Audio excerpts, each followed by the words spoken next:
Halo semuanya. Baik teman-teman, kali ini kita akan belajar mengenai sumber daya alam. Apa itu sumber daya alam? Sumber daya alam adalah segala sesuatu yang berasal dari alam yang dapat digunakan untuk memenuhi kebutuhan hidup manusia. Nah, kalian tahu tidak kalau sumber daya alam itu dibedakan menjadi dua loh? Yaitu yang pertama ada sumber daya alam yang dapat diperbarui dan yang kedua ada sumber daya alam yang tidak dapat diperbarui. Nah, lalu perbedaannya apa sih teman-teman? Nah, jadi perbedaannya jika sumber daya alam yang dapat diperbarui merupakan sumber daya alam yang dapat dihasilkan kembali meskipun kita telah menggunakannya. Sumber daya alam ini tidak akan habis jika kita dapat mengelolanya dengan baik. Nah, contoh sumber daya alam yang dapat diperbarui yaitu hasil pertanian, perkebunan, peternakan, dan perikanan.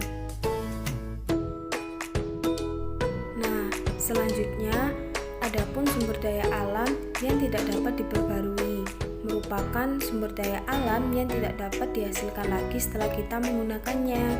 Jadi sumber daya ini memiliki jumlah yang terbatas. Oleh karena itu, kita harus mengolahnya dengan baik. Selanjutnya, adapun contoh dari sumber daya alam yang tidak dapat diperbarui, yaitu ada minyak bumi, batu bara, gas, dan barang-barang tambang lainnya. Selanjutnya, kalian tahu tidak, berdasarkan jenis bendanya, sumber daya alam dibagi menjadi dua loh. Yaitu yang pertama ada sumber daya alam hayati dan yang kedua ada sumber daya alam non-hayati. Nah, untuk mengetahui perbedaannya, dapat kita simak penjelasan berikut ini ya. Jadi, sumber daya alam hayati yaitu berupa makhluk hidup. Seperti contohnya ada hewan, tumbuhan, mikroba, dan manusia.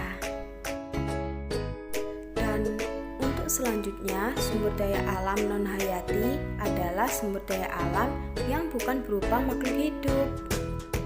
Yaitu seperti contohnya bahan tambang, tanah, air, dan juga kincir angin.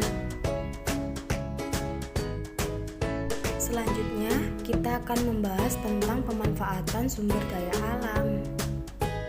Dan berikut ini adalah tabel dari pemanfaatan sumber daya alam. Yang pertama ada hasil pertanian. Yang padi manfaatnya makanan pokok, dan jagung manfaatnya makanan pokok dan makanan ternak.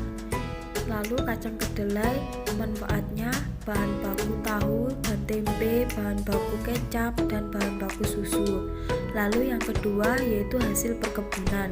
Terdapat kelapa sawit yang manfaatnya bahan baku minyak goreng dan margarin. Yang kedua karet yang manfaatnya bahan membuat ban. Yang ketiga tebu yang manfaatnya bahan baku gula pasir. Dan yang keempat ada kina, yaitu manfaatnya obat malaria. Lalu untuk hasil peternakan sendiri, yaitu ada daging sapi, kambing yang manfaatnya sumber protein hewani, ada daging ayam, telur ayam yang manfaatnya sumber protein hewani, lalu ada ulat sutera yang manfaatnya bahan baku kain sutra. Yang keempat ada lebah, yaitu manfaatnya madu. Lalu tabel berikutnya ada hasil laut dan perikanan. Yang pertama ada ikan, manfaatnya sumber protein hewani. Yang kedua ada rumput laut, manfaatnya obat, bahan makanan, dan kosmetik. Dan yang ketiga terumbu karang, manfaatnya wahana tempat rekreasi bawah laut. Yang keempat mutiara, yang manfaatnya perhiasan. Dan pada tabel terakhir ada hasil tambang yang terdapat minyak bumi, manfaatnya bahan bakar kendaraan dan kompor. Yang kedua gas alam yang manfaatnya bahan bakar kompor gas. Yang ketiga ada belerang, manfaatnya campuran obat. Yang keempat ada grafit, yang manfaatnya bahan baku pensil. Dan yang kelima ada marmer, manfaatnya bahan bangunan. Baik, sekian dan terima kasih telah menonton video pembelajaran IPS dengan materi sumber daya alam.